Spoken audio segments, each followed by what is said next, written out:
நான் செத்து போனால் என் பின்னாடி 1,00,000 பேர் வரணும் சார், எனக்கு அதான் ஆசை.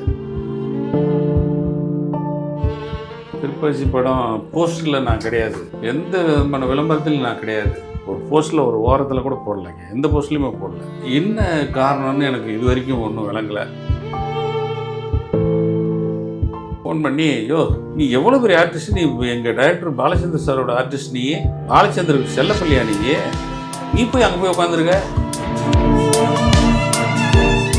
நான் திருப்பதி படம் நடிக்கும் போதெல்லாம் கஞ்சா கருப்பு கிடையாது, சந்தானம் கிடையாது, சூரி கிடையாது, யோகி பாபு கிடையாது, எவனுமே கிடையாது.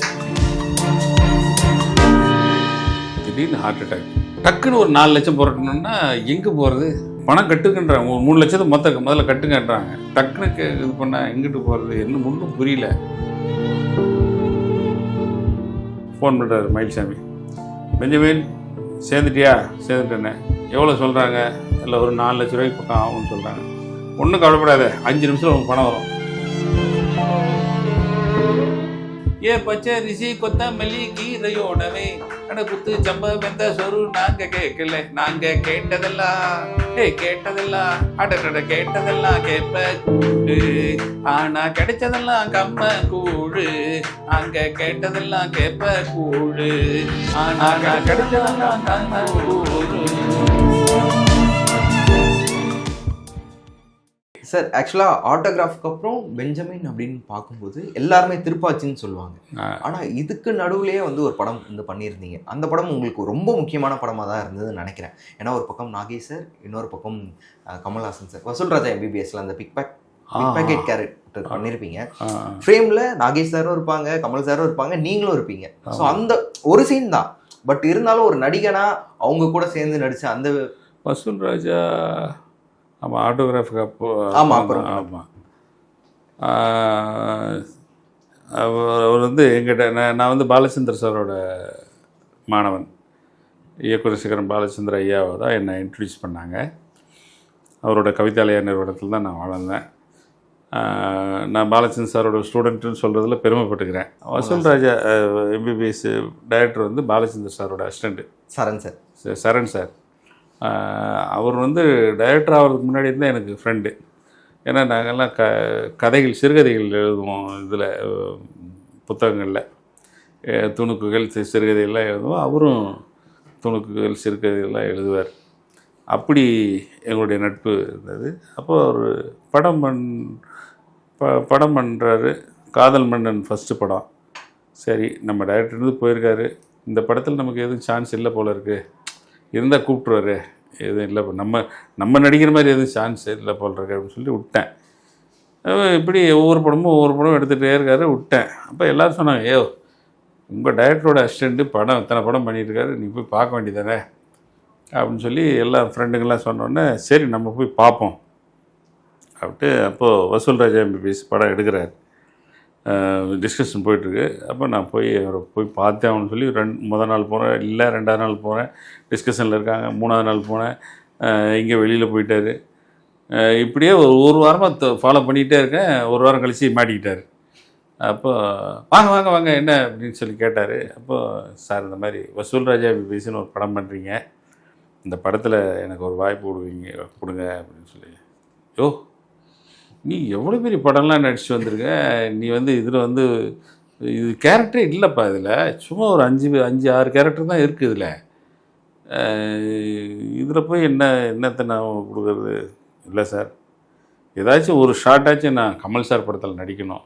இது வரைக்கும் கமல் சார் படம் நான் நடித்ததில்லை, அவர் காம்பினேஷனில் ஏதாச்சும் ஒரு சீன். சார் ஆனால் அன்பே சிவமில் ஒரு அன்கிரெடிட்டட் ரோல் பண்ணியிருப்பீங்க. அன்பே சிவமில் வில்லேஜராக ஒரு கேரக்டர். ஆமாம்மா, நானும் நல்லீஸ்வா அவங்களாம் பண்ணோம். பட் அது ஜூனியர் ஆர்டிஸ்டாக போனோம், அது சரியாக ரெஜிஸ்டர் ஆகலை.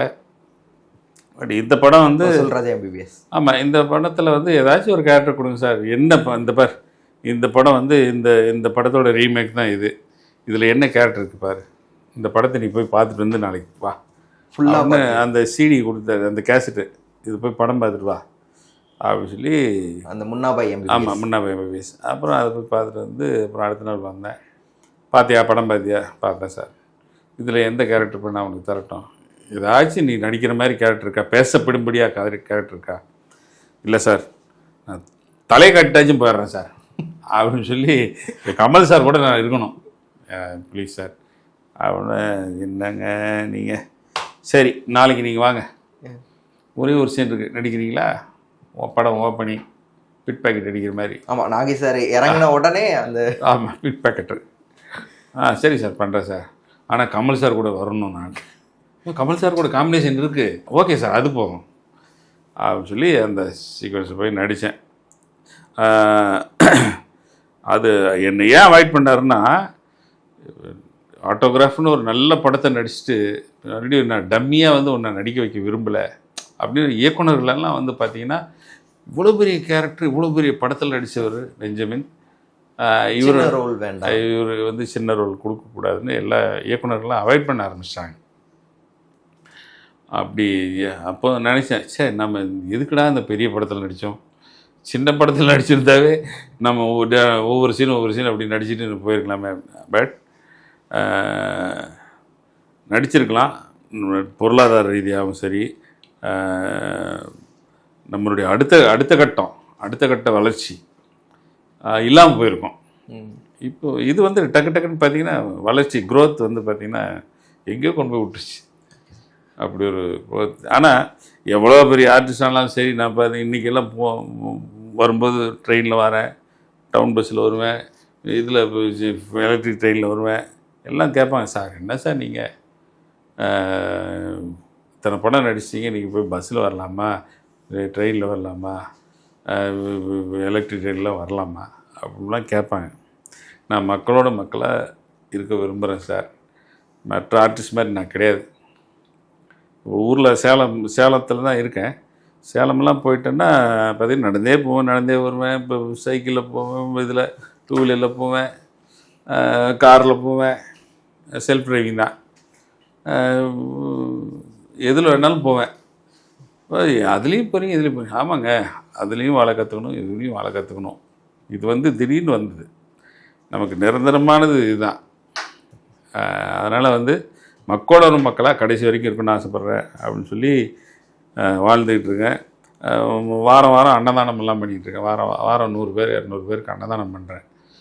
நம்ம பிறந்தோம், நம்ம வாழ்ந்தோன்ட்டு இல்லாமல் நம்ம பேர் வந்து 4 பேர் சொல்லணும். நாளைக்கு எனக்கு ஒரு பெரிய ஆசை, நான் செத்து போனால் என் பின்னாடி 1,00,000 பேர் வரணும் சார், எனக்கு அதான் ஆசை. வேறு எதுவும் நான் பெரிய வசதி வாய்ப்போடு வாழணும் அப்படின்லாம் எனக்கு ஆசையே கிடையாது. வீடு இருக்குது, கார் இருக்குது, மனைவி ஒர்க் பண்ணுறாங்க, கவர்மெண்ட் ஸ்கூலில் டீச்சராக ஒர்க் பண்ணுறாங்க. நான் என்னால் பிச்சை எடுத்தாச்சும் தினம் வாரத்தில் ஒரு நாள் அன்னதானம் 200 பேர் மினிமம் 150-200 பேருக்கு பண்ணுவேன். இப்போ வந்து பார்த்தீங்கன்னா, ஒரு படத்தில் ஒரு முன்னணி ஹீரோ கூட ஒரு காமெடியனாக ஒருத்தர் நடிக்கிறாரு, இல்லை அவரோட ஃப்ரெண்டாக நடிக்கிறாருன்னா தொடர்ந்து நிறைய படங்களில் அவர் வந்து ஹீரோக்கு ஃப்ரெண்டாகவே நிறைய படங்களில் நடிப்பார், அடுத்தடுத்து நிறைய படங்கள் பண்ணுவார். நீங்கள் திருப்பாச்சி பண்ணதுக்கப்புறம் திருப்பதி பண்ணீங்க, அதுக்கப்புறம் நீங்கள் படங்கள் உங்களுடைய படங்களே ஒரு வருஷத்துக்கு 10 படம் பண்ணியிருந்தீங்க, 5 படம் பண்ணியிருந்தீங்க. அதுக்கப்புறம் அது அப்படியே கம்மியாகி வருஷத்துக்கு 1 படம் 2 படம் அந்த மாதிரி ஆயிடுச்சு. எதனாலன்னு தெரிஞ்சுக்கலாமா? இப்போ திருப்பாச்சி படம் பண்ணதுக்கப்புறம் பார்த்தீங்கன்னா கிட்டத்தட்ட ஒரு 10 கம்பெனிக்கு மேலே அட்வான்ஸ் எனக்கு கொடுத்தாங்க. எல்லாம் 1 லட்சம் 1.5 லட்சம் 2 லட்சம் அப்படி கொடுத்து எல்லாம் என்கிட்ட ஒரு 16 லட்சம் இருக்குது. பட் யாருமே என்னை வச்சு படம் பண்ணல. படம் பார்த்தீங்கன்னா 175 நாள் போயிட்டுருக்குது. 175 நாளும் வீட்டில் சும்மா உட்காந்துருக்கேன் திருப்பாச்சி முடிஞ்சதுக்கப்புறம். ஆமாம், ஆனால் அட்வான்ஸ் மட்டும் கொடுத்துட்டாங்க. நான் போய் கேட்குறேன், சார் என்ன சார் இவ்வளோ நாள் படம் போய் அட்வான்ஸ் கொடுத்துட்ருக்கீங்க, இவ்வளோ நாள் நான் வீட்டில் சும்மா உட்காந்துருக்கேன், எப்போ படம் பண்ண போகிறீங்க, எப்போ என்னை வச்சு எடுக்க போகிறீங்க, ஷூட்டிங் வேறு நீங்கள் ஆரம்பித்து போயிட்டுருக்கு அப்படின்னு. பண்ணலாம் அப்படி வச்சுங்க, அட்வான்ஸ் அப்படி வச்சுங்க அப்படின்னா. இப்படி நிறைய கம்பெனிகளில் எனக்கு வந்து அவங்க கொடுத்த அட்வான்ஸ் எல்லாம் திருப்பியே வாங்கலை. நான் கொண்டு போய் கொடுக்குறேன், ஏப்பா நான் சும்மாலாம் எனக்கு பணம் வேண்டாம், எதுக்கு எனக்கு பணம், எதுக்கு அட்வான்ஸ் கொடுத்துருக்கீங்க, நடிக்க தானே கொடுத்துருக்கீங்க, எனக்கு சும்மா நான் வேண்டாம்ப்பா, இந்த பணத்தை திருப்பி வாங்கிக்கிங்க கொடுங்க அப்படின்னு கொடுங்க. ஐயோ நீங்களே வச்சுங்க, அடுத்த படத்துக்கு அட்வான்ஸாக வச்சுங்க அப்படிங்கிறான் ஒருத்தன். என்னடா இது, நம்ம என்ன பண்ணோம், என்ன தப்பு பண்ணோம் அப்படின்னு எனக்கு ஒன்றுமே புரியல. யாருமே படம் பண்ண மாட்டேறாங்க, படம் ஜேன்னு ஓடுது. திருப்பச்சி படத்தினுடைய ப்ரொமோஷன்லாம் நான் இல்லை. திருப்பச்சி படம் போஸ்டரில் நான் கிடையாது. எந்த விதமான விளம்பரத்தில் நான் கிடையாது. என்ன காரணம்னு எனக்கு இது வரைக்கும் ஒன்றும் விளங்கலை. ஏன் அந்த மாதிரி ஆச்சு? ஏன் என்னை இப்போ அவ்வளோ பெரிய மாஸ் ஹீரோ கூட நடித்தும் ஏன் என்னை பப்ளிசிட்டியில் போடலை? ஒரு போஸ்ட்டில் ஒரு ஓரத்தில் கூட போடலைங்க. எந்த போஸ்ட்லேயுமே போடல. அவ்வளோ பெரிய கேரக்டர் பண்ணேன். அது இன்றைக்கி வரைக்கும் கேள்விக்குறியாக இருக்குது. என்னடா இது இப்படி அவாய்ட் பண்ணுறாங்களேன்ட்டு மனசு வெறுத்து ஒரு 10 வருஷம் நான் சினிமாவே வேண்டான்னு போயிட்டேன். ஊருக்கு போயிட்டு கல்யாணம் பண்ணிட்டு ஊர்லேயே செட்டில் ஆகிட்டேன். நான் ஒரு இசைக்குழு வச்சுருக்கேன்னு சொன்னேன் இல்லைங்களா? இசை நிகழ்ச்சி நடத்திக்கிட்டு மேடை நிகழ்ச்சிகள் நடத்திக்கிட்டு 10 வருஷம் நான் வரவே இல்லை சினிமாவுக்கு. அப்போது இவர் நம்ம சமுத்திரகனி அண்ணன் தான் ஃபோன் பண்ணார் ஒரு நாள். நாடோடிகள் 2 ஃபோன் பண்ணி, ஐயோ என்னையா நீ போய் ஊரில் போய் உட்காந்துருக்க, நீ எவ்வளோ பெரிய ஆர்டிஸ்ட், நீ எங்கள் டைரக்டர் பாலச்சந்தர் சாரோட ஆர்டிஸ்ட், நீ பாலச்சந்தருக்கு செல்லப்பள்ளியா, நீ போய் அங்கே போய் உட்காந்துருக்க. இல்லைண்ணே, இத்தனை படம் நடித்தேன், இத்தனை படம் அட்வான்ஸ் கொடுத்தாங்கண்ணே, யாருமே என்னை வச்சு படம் பண்ணலண்ணே. அட்வான்ஸ் மட்டும் கொடுத்துட்டு கொடுத்த அட்வான்ஸு திருப்பி வாங்க மாட்டேங்கிறாங்க, நீயே வச்சுக்கோன்னு சொல்கிறாங்க. நானும் பொறுத்து பார்த்துட்டு 1 வருஷம் பார்த்துட்டு ஊருக்கே போயிட்டேண்ணே. போயிட்டு கல்யாணம் பண்ணிட்டேன். கல்யாணம் பண்ணிட்டு ஃபேமிலியோடு செட்டில் ஆகிட்டு ஊர்லேயே இருக்கேனே. வேணாண்ணே, இந்த மாதிரி சினிமா எனக்கு வேண்டாம். ஒரு நன்றி கெட்ட உலகமாக இருக்குது சினிமா. என்ன இன்றைக்கு வரைக்கும் எனக்கு காரணம் புரியல. பஸ்ஸு ஏன் நம்மளை அவாய்ட் பண்ணாங்க? இத்தனை படத்தினுடைய கம்பெனிகளும் ஒரு 11 கம்பெனிகள் இப்போ எனக்கு அட்வான்ஸ் கொடுத்துருக்கு. இது வரைக்கும் எனக்கு யாருமே வாய்ப்பு தரல. ஏன் என்னை வச்சு படம் எடுக்கலை அப்படிங்கிறது கேள்விக்குறியாக இருக்குது. அரசல் புரசலாக காற்றுல வந்த செய்தி, ஏதோ யாரோ ஒருத்தர் தடுத்தாங்க, அப்படி எதுக்கு இவனை வளர்த்தி விட்றீங்க இப்படிலாம் கேட்டாங்களாம். அப்படின்ற செய்தி எனக்கு வந்தது, லேட்டாக வந்தது. சரி, ரைட், ஓகே. தன்வினை தன்னை சுடும், முற்பகல் செய்யும் பிற்பகல் விளைஞ்சே தரும். அதுவும் ஒரு நடிகரா சார்? இல்ல ஸோ இவரை ஏன் வளர்த்து விடணும் அப்படின்னு நினைச்சு பேசினவரும் ஒரு நடிகரா இருக்கலாம். மேபி இருக்கலாம், நடிகராக இருக்கலாம், இல்லை இயக்குனராக இருக்கலாம். பட் என்னை பொறுத்து எனக்கு தோணுது யாராச்சும் ஒரு நடிகராக தான் இருக்கணும். அந்த மாதிரி நம்மளை ப்ளேம் பண்ணாங்க. 10 வருஷம் சார். நான் எவ்வளோ புகழினோட உச்சிக்கு போனேன். 10 வருஷம் கேமரா முன்னாடியே வராம. ஆமாம், நான் திருப்பாச்சி படம் நடிக்கும் போதெல்லாம் கஞ்சா கருப்பு கிடையாது, சந்தானம் கிடையாது, சூரி கிடையாது, யோகி பாபு கிடையாது, எவனுமே கிடையாது. வெற்றிடமா கிடக்கு. நான் பத்திரிகையிலலாம் எழுதுகிறாங்க, அடுத்து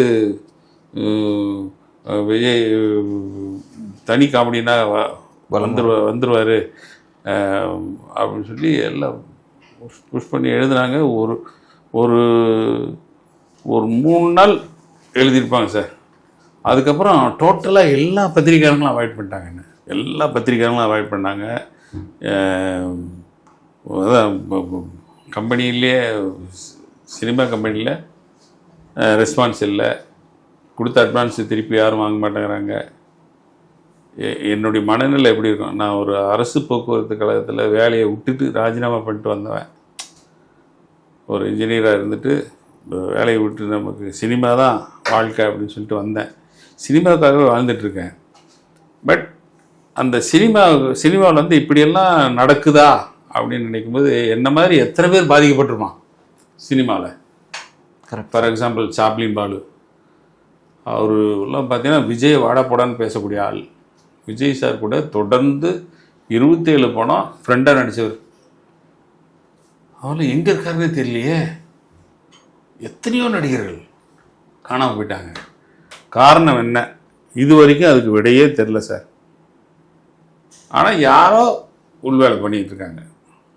இல்லாட்டி எல்லாருமே ஒட்டுமொத்தமாக அவாய்ட் பண்ணாங்கன்னா காரணம் என்ன? அதுதான் எனக்கு புரியாத புதிராக இருக்கு. பட் எனிஹவ், கல்யாணம் என்ன சொன்னாரு? அவர் கூப்பிட்டதுக்கு அப்புறம் தான் நீங்க மறுபடியும் நாடோடிகள் 2 இந்த படங்கள்லாம் பண்ண ஆரம்பிச்சீங்க. ஆமா, நீ ஏன்டா போய் நீ அங்க இருக்க? நீ என்ன வந்து ஒரு கதவு சாத்திச்சுன்னா சினிமா 1000 கதவு திறந்துருக்கு, வா நம்ம படத்தில் நீ நடி அப்படின்னு சொல்லி கூப்பிட்டு வந்து நடிக்க வச்சாரு. அதுக்கப்புறம் பார்த்தீங்கன்னா தொடர்ந்து சமுத்திரக்கனியான படம் எல்லா படமும் நடிக்க ஆரம்பித்தேன். அப்புறம் எல்லா கம்பெனியும் கூட ஆரம்பிச்சிட்டாங்க. ஆமாம், இந்த 10 வருஷம் பிரேக் விட்டேன் பாருங்க. அந்த 10 வருஷத்தில் தான் சந்தானம், சூரி, யோகி பாபு எல்லாருமே வந்தாங்க, சாம்ஸு எல்லாரும். அப்படி ஒரு நல்ல உச்சத்துக்கு போய் என்னை தூக்கி எறிஞ்சது இந்த சினிமா. அது இது வரைக்கும் எனக்கு காரணம் தெரியல. யாராச்சும் காரணம் தெரிஞ்சால் இந்த ஊடகத்தின் வாயிலாக சொல்லுங்கள், தயவு செஞ்சு சொல்லுங்கய்யா அப்படிங்கிறத இந்த நேரத்தில் நான் கேட்டுக்கிறேன். சார், எங்க எல்லாரையுமே சிரிக்க வச்சவர் நீங்க. நீங்க ஒரு வாட்டி கலங்கினப்போ என்ன ஆச்சு இவருக்கு? ஏன்னா இப்பேற்பட்ட ஒரு நடிகர், அவர் வந்து பொருளாதார ரீதியா வந்து இவ்வளவு கஷ்டப்படுறாரா அப்படின்றது 2020 ஹார்ட் அட்டாக்ல நான் ஃபினான்ஷியலா ரொம்ப கஷ்டப்படுறேன், எனக்கு உதவி பண்ணுங்க அப்படின்ற மாதிரி ஒரு வீடியோ வெளியிட்டு இருந்தீங்க. வீடு இருக்கு, கார் இருக்கு, ஒய்ஃப் ஒர்க் பண்ணுறாங்க, எல்லா வசதி வாய்ப்பெல்லாம் இருக்குது. திடீர்னு ஹார்ட் அட்டாக். டக்குன்னு ஒரு 4 லட்சம் புரட்டணுன்னா எங்கே போகிறது? பணம் கட்டுங்கன்றாங்க. ஒரு 3 லட்சத்தை முதல்ல கட்டுங்கன்றாங்க. ஐயோ, ஒரு அரை நாள் ஒரு நாள் டைம் யார்கிட்டாச்சும் போய் கடன் கேட்கலாம். டக்குன்னு இது பண்ணால் எங்கிட்டு போகிறது என்ன ஒன்றும் புரியல. அப்புறம் சரி, இந்த பெங்களூர் நாராயணா ட்ரஸ்ட்டில் ஹாஸ்பிட்டல், அது ட்ரஸ்ட்டு பெங்களூர் நாராயணா, அதில் வந்து ஃப்ரீ ட்ரீட்மெண்ட்டு கொடுக்குறாங்க ஏழைகளுக்கெல்லாம். அப்போது நான் வந்து வீடியோ போடுறேன், இந்த மாதிரி பெங்களூர் நாராயணாவுக்கு நான் போகிறேன். 2 நாள் சேலத்தில் வச்சுருந்தாங்க. 2 நாள் இவரை வந்து வேலைக்காகாது, வீட்டுக்கு இவ்வளோ பணம் கட்டினா தான் நாங்கள் ட்ரீட்மெண்ட் பண்ணுவோம், இல்லாட்டி எடுத்துகிட்டு போங்க அப்படின்ட்டாங்க. சரி, என்னடா பண்ணுறதுட்டு வீட்டில் ஒய்ஃப்கிட்ட என்ன லோன் போடணும், லோன் போட்டால் கூட உடனே கிடைக்காதாங்க, ஒரு 15 நாள் 20 நாள் ஆகும். இல்லை யார்கிட்ட கைமத்து கேட்கலான்னாலும், நான் இது வரைக்கும் கடன் யார்கிட்டையும் வாங்கினதும் கிடையாது. யார்கிட்டையும் போய் கடனாக கேட்டது 3 நாள் தொடர்ந்து பட்னியெல்லாம் இருந்திருக்கேன் சார் சென்னையில். 3 நாள் நீங்கள் நம்ப மாட்டீங்க, பொங்கல் டைம் அப்போது 3 நாள் தொடர்ந்து பட்டினி கிடந்திருக்கேன். இது திருப்பாச்சி படம் ரிலீஸ் ஆனதுக்கப்புறம் தீபாவளி டைமு எல்லாம் ஊருக்கு போயிட்டாங்க. தென்னிந்திய நடிகர் சங்கத்தில் தான் நான் தங்கியிருந்தேன். எனக்கு அங்கே தான் ரூம், எனக்கு ராதாரவி சார் வந்து ஃப்ரீயாக ரூம் கொடுத்தாரு. கிட்டத்தட்ட ஒரு 11 வருஷம் அங்கே தங்கியிருந்தேன். யாருக்குமே அந்த பாக்கியம் கிடைக்காது, எனக்கு கிடச்சிது. 11 வருஷம் அங்கே தங்கியிருந்தேன். அப்போது அந்த தீபாவளி அன்னைக்கு 3 நாளாக சாப்பாடு தண்ணி இல்லாமல், இப்போ ஹோட்டல் கீட்டில் எதுவுமே கிடையாது, கையில் காசு கிடையாது. நான் யார்கிட்டையும் போய் காசு கேட்க மாட்டேன், பசிக்குது எனக்கு காசு கொடுங்க அப்படின்னு சொல்லி கேட்க மாட்டேன். வாழ்க்கையில் கடனே வாங்கினது கிடையாது சார். கடன்னாவே எனக்கு ஆகாது. அது ஏதோ ஒரு தீண்டத்தகாத பொருள் மாதிரி நான் நினச்சிட்ருக்கேன். அப்படி ஆள் நான் போய் யார்கிட்ட போய் கடன் கேட்குறது? அப்போது பெங்களூரில் சொன்னாங்க, இந்த மாதிரி பெங்களூர் நாராயணாவில் ஃப்ரீ ட்ரீட்மெண்ட் பார்க்குறாங்க. உடனே அவர்கிட்ட அது வறுமை கோட்டுக்கு கீழே உள்ளவங்கன்ட்டு சர்டிஃபிகேட் வாங்கணுமா தாசில்தார்கிட்ட. எங்கே சர்டிஃபிகேட் வாங்குறதுக்குள்ளே இது ஏதாச்சும் ஒன்று ஆகி போச்சுன்னா வம்புன்ட்டு, சரி ஆவது போவோம் அப்படின்ட்டு நேராக போயிட்டு டாக்டருக்கு காலில் விழுந்து, ஐயா இந்த மாதிரி கையில் காசு கிடையாது, அந்த ஃப்ரீ ட்ரீட்மெண்ட்டில் போய் பண்ணி விடுங்க அப்படின்னு சொல்லி கேட்கலாம். அப்படின்னு யாரை போய் கேட்கலாம் அப்படின்னு, சரி ஒரு வீடியோ ஒன்று போடுவோம், இந்த மாதிரி ஹாஸ்பிட்டல் போயிட்டுருக்கேன், நாராயணா போயிட்டுருக்கேன், இந்த ஃப்ரீ ட்ரீட்மெண்ட்டுக்கு யாராச்சும் ஹெல்ப் பண்ண முடிஞ்சால் கொஞ்சம் பண்ணுங்க அப்படின்னு சொல்லி வீடியோ போட்டேன். இது மயில்சாமி பார்த்துட்டார். மயில்சாமி பார்த்துட்டு ஃபோன் பண்ணுறாரு, நான் கிருஷ்ணகிரி தாண்டி போயிட்டுருக்கேன், ஏய் அந்த எங்கடா இருக்கேன் மாமா, இது என்னாச்சு உனக்கு ஹார்ட் அட்டாக்? ஹார்ட் அட்டாக்னா அங்கே எதுக்கு போகிறேன், இங்கே வர வேண்டியதானே, நான் எதுக்கு இருக்கேன் மாமா? அவன் இல்லை மாமா, மெட்ராஸ் வர்றதுக்குள்ளே உயிர் போயிடுச்சுன்னா வம்பு பயப்படுறாங்க, அதான் அங்கே கொண்டு போகிறோம், அங்கே 2 நாள் முடியாதுன்ட்டாங்க அப்படின்னோடனே, சரி நீ போய் ஹாஸ்பிட்டல் போய் ஜாயின் பண்ணு, உனக்கு பணம் வரும், எவ்வளோன்னு கேட்டு சொல்லு அப்படின்ற மயில்சாமி. அப்புறம் அங்கே போனோடனே நைட்டு 12 மணிக்கு அட்மிட் பண்ணுறோம். மறுபடியும் சேலம் ஹாஸ்பிட்டலேவா இல்லை? இல்லை பெங்களூர் நாராயணா. அட்மிட் பண்ணி சேலத்தில் 2 நாளாக ஐசியூவில் தான் இருக்கேன். ம்.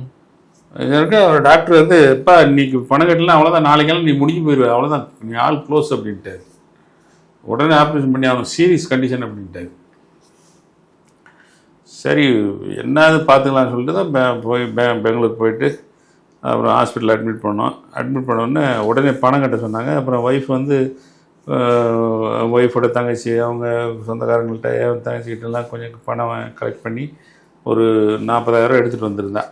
அதை தான் இனிஷியலாக கட்டி உள்ள ஃபஸ்ட் எய்டுக்கு உள்ள அந்த டெஸ்ட் எல்லாம் பண்ணுறதுக்கு இது பண்ணியாச்சு. அப்போ ஃபோன் பண்ணுறாரு மயில்சாமி, பெஞ்சமின் சேர்ந்துட்டியா? சேர்ந்துட்டேனே. எல்லாம் இது இசிஜி அது இதெல்லாம் எடுத்துட்டாங்களா? எடுத்துட்டாங்க. எவ்வளோ கட்டினேன்? 40,000 இருந்துச்சு, கட்டிட்டேன். சரி எவ்வளோ சொல்கிறாங்க? இல்லை ஒரு 4 லட்ச ரூபாய்க்கு பக்கம் ஆகும்னு சொல்கிறாங்க. ஒன்றும் கவலைப்படாத, 5 நிமிஷத்தில் உங்களுக்கு பணம் வரும் அப்படின்ட்டு டக்குன்னு பார்த்தீங்கன்னா பணம் இவர் வேல்ஸ் பல்கலைக்கழகம் ஐஸ்வரி கணேஷ் 1 லட்சம் போட்டார். அப்புறம் ஒரு ப்ரொடியூசர் பாண்டிச்சேரியிலேருந்து ஒரு ப்ரொடியூசர் அவர் 1 லட்சம். அப்புறம் ஒரு ஐஏஎஸ் ஆஃபீஸர் கலெக்டர் ரத்தினசாமின்னு ஒரு ஐஏஎஸ் ஆஃபீஸர், அவர் வந்து என்னுடைய படத்தை பார்த்து ரொம்ப ஃபீல் ஆகி உங்களுக்காக இந்த நிலைமை அப்படின்னு சொல்லி அவர் ஒரு 50,000, யாருன்னே தெரியாது, அவர் ஐஏஎஸ் ஆஃபீஸர் ரத்தினசாமி, அவர் 50,000. அப்புறம் சமுத்திரகனி என்ன அவர் 1 லட்சம். மயில்சாமி என்ன அவர் ஒரு 50,000. அப்படி 7 நிமிஷத்தில் எனக்கு 4,20,000 வந்துச்சுங்க. அப்புறம் நான் வீடியோ போட்டேன், ஐயா எனக்கு தேவையான பணம் வந்துருச்சு, இதுக்கு மேலே யாரும் எனக்கு பணம் அனுப்பாதீங்க, மயில்சாமி மாமா ஏற்பாடு பண்ணி எல்லோரும் பணம் அனுப்பிச்சிட்டாங்க, நீங்கள் என் உயிரை காப்பாற்றுறதுக்கு ரொம்ப நன்றி அப்படின்னு வீடியோ போட்டேன். அந்த மாதிரி இந்த பணம் வர்றதுக்கு காரணமும் அந்த படம் தான். இல்லை சார், அதுக்கப்புறம் வந்து மயில்சாமி அவர்கள், சமுத்திரகனி அவர்கள், ஐஸ்வரி கணேஷ் அவங்களெல்லாம் வந்து பார்த்தீங்களா? அதுக்கப்புறம் மீட் பண்ணிங்களா? உங்கள் ஆப்ரேஷன் முடிஞ்சதுக்கப்புறம்? இன்னும் ஐஸ்வரி கணேஷ் சார் இன்னும் போய் 2-3 தடவை போனேன். அவரை பார்க்க முடியல, ஃபேமிலியோடு போயிருந்தேன். சரி அவர் பார்த்து ஒரு நன்றி சொன்னேன். நான் முதல்ல எடுத்தோடனே 1 லட்சம் அவர் தான் அனுப்பிச்சார். அவரை பார்த்து நன்றி சொல்லிட்டு ஃபேமிலியோடு போனோம். 3 தடவை போனோம், 3 தடவையும் பார்க்க முடியல. அதுக்கப்புறம் அதுக்கு பார்க்க சந்தர்ப்பம் கிடைக்கல, கண்டிப்பாக பார்க்கணும். காலேஜுக்கு ஒரு தடவை போனேன், இங்கே ஆஃபீஸு சென்னை ஆஃபீஸில் 2 தடவை போனோம், அங்கேயும் பார்க்க முடியல. நல்ல மனுஷன் சார் ஐஸ்வரி கணேஷ் சார் வந்து, அதாவது எனக்கு மட்டும் இல்லை, நடிகர் சங்கத்தில் வறுமை கோட்டுக்கு கீழே உள்ளவங்க எவ்வளோ பேர், கிட்டத்தட்ட ஒரு 3000 பேருக்கு மேலே புத்தாடை, தீபாவளி சரி பொங்கல் சரி புது ட்ரெஸ் வாங்கி கொடுப்பார் ஐஸ்வரி கணேஷ். ஆமாம், ஒரு தனி ஒன்மேன். அதே மாதிரி நடிகர் சங்கத்தில் மெம்பராக இருக்கவங்க ஒரு 1500 பேருக்கு வந்து மாதம் பென்ஷன் கொடுக்குறாரு. 2000 ஒரு ஆளுக்கு பென்ஷன். ஆமாம், அது எத்தனையோ லட்சம் ஒவ்வொரு மாதமும் கொடுத்துட்ருக்காரு, இன்றைக்கு வரைக்கும் கொடுத்துட்ருக்காரு. அப்படி ஒரு நல்ல மனுஷன். இந்த வயசுலேயும் ஓடிட்டுருக்கோம். இது குழந்தைங்கள்லாம் பார்த்திங்கன்னா இப்போ தான் பெரிய பாப்பா +2 முடிச்சுட்டு நீட் படிச்சிட்ருக்கு, சின்ன பாப்பா 9th ஸ்டாண்டர்ட் படிச்சிட்ருக்கு.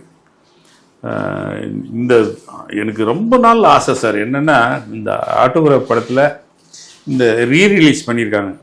ரிலீஸ் பண்ணும்போது பார்த்திங்கன்னா 100வது நாளைக்கு ஒரு பெரிய ஏசி பஸ் அந்த ப்ரொடியூசர் எடுத்துக்கிட்டு எல்லா நடிகர் டெக்னீஷியன்ஸு அந்த படத்தில் ஒர்க் பண்ணவங்க 2 பஸ்ஸு சார், ஏசி பஸ்ஸு, ஒவ்வொரு ஊராக கூட்டிகிட்டு போகிறார்.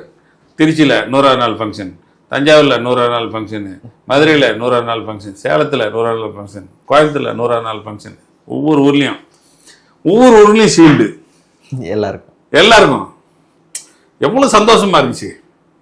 அதாவது அந்த படத்தை எடுக்கும்போது சேரன் சார் வந்து சாப்பாட்டு கூட வழி இல்லாமல் அவ்வளோ கஷ்டப்பட்டாங்க. அந்த படம் ரிலீஸ் ஆகி கோடியாக கொட்டினதுக்கப்புறம் இவங்களை சும்மா விடக்கூடாது, எல்லாரையும் கூப்பிட்டு போய் சந்தோஷப்படுத்தணும் அப்படின்னு. யாருக்கெல்லாம் சம்பளம் வரலையோ எனக்கெல்லாம் 4 மடங்கு திருப்பி கொடுத்தாருங்க சம்பளம். யார் கொடுப்பாங்க? எனக்கு வர வேண்டிய சம்பள பாக்கி ஒரு 25,000ன்னா எனக்கு 1 லட்ச ரூபா கொடுத்தாரு. அப்போது 20 வருஷத்துக்கு முன்னாடி 1 லட்சம் என்னாச்சு? இசை ட்ரூப் வச்சிருக்கேன்னு சொன்னீங்க. ஆ கடைசியா எங்களுக்காக நீங்க பாட்டு பாடுவீங்களா? பாட்டு ஆமாம், அது 1-2 பாடுவேன். ஆட்டோகிராஃப்ல முதல் பாட்டு ஆட்டோகிராஃப்ல இருந்து தான் அந்த ஒவ்வொரு பாட்டு, பூக்களுமே. அதுதான் வந்து எங்க Brand. ட்ரூப்ல ஃபர்ஸ்ட் பாட்டு. அதாவது நீங்க டைட்டில் மியூசிக்கே அதுதான். ஸோ ஒவ்வொரு பூக்களுமே சொல்கிறதே, அந்த பாட்டு தான் டைட்டில் மியூசிக்கு. அந்த ஆட்டோகிராஃபில் வாசியார் புல்லாங்குழல் வாசியார்ல பெருமாள் பிளைண்டு, அவர் தான் இன்றைக்கி வரைக்கும் எனக்கு ஃப்ளூட்டிஸ்ட். இன்றைக்கி வரைக்கும் என் ட்ரூப்பில் இருக்கார். 2 மாற்றுத்திறனாளிகளை ட்ரூப்பில் வச்சுருக்கேன். இன்றைக்கி வரைக்கும். ஓகே சார், அந்த பாட்டை மட்டும் நீங்க நம்ம மக்களுக்காக பாடிட்டீங்கன்னா இந்த நேர்காணலை முடிச்சுக்கலாம்னு நினைக்கிறேன். நான் ஒன்றும் பெரிய பாடல் கிடையாது சார். நான் பாடுறதெல்லாம் சினிமாவில், இது ஸ்டேஜ் மேடையில் வந்து இந்த நாட்டுப்புற பாட்டு பாடுவேன். பச்சரிசி கொத்தமல்லி, அப்புறம் எம்ஜிஆர் பாட்டு இன்பமே உந்தன் பேர் பெண்மையோ, மயக்கம் என்ன மௌனம் என்ன, அந்த மாதிரி பாட்டுகள் தான் பாடுவேன். இதெல்லாம் நமக்கு பாட தெரியும். ஏதாவது ஒரு பாட்டு சார், அதான் எம்ஜிஆர் அவர்களோட பாட்டுனால ஓகே தான். ஏன் பச்சரிசி கொத்தமல்லி கீரையோடவே அட குத்து சம்பா வெந்த சொரு நாங்க கேட்கலே, நாங்க கேட்டதெல்லாம் கேப்ப கூழு, ஆனா கிடைச்சதெல்லாம் கம்ம கூழு. ஏ பச்சரிசி கொத்தமல்லி கீரையோடவே அட குத்து சம்பா வெந்த சொரு நாங்க கேட்கல, நாங்க கேட்டதெல்லாம் கேட்டதெல்லாம் அடட கேட்டதெல்லாம் கேப்ப கூழு, ஆனா கிடைச்சதெல்லாம் கம்ம கூழு, நாங்க கேட்டதெல்லாம் கேப்ப கூழு, ஆனா கிடைச்சதெல்லாம் கம்ம கூழு.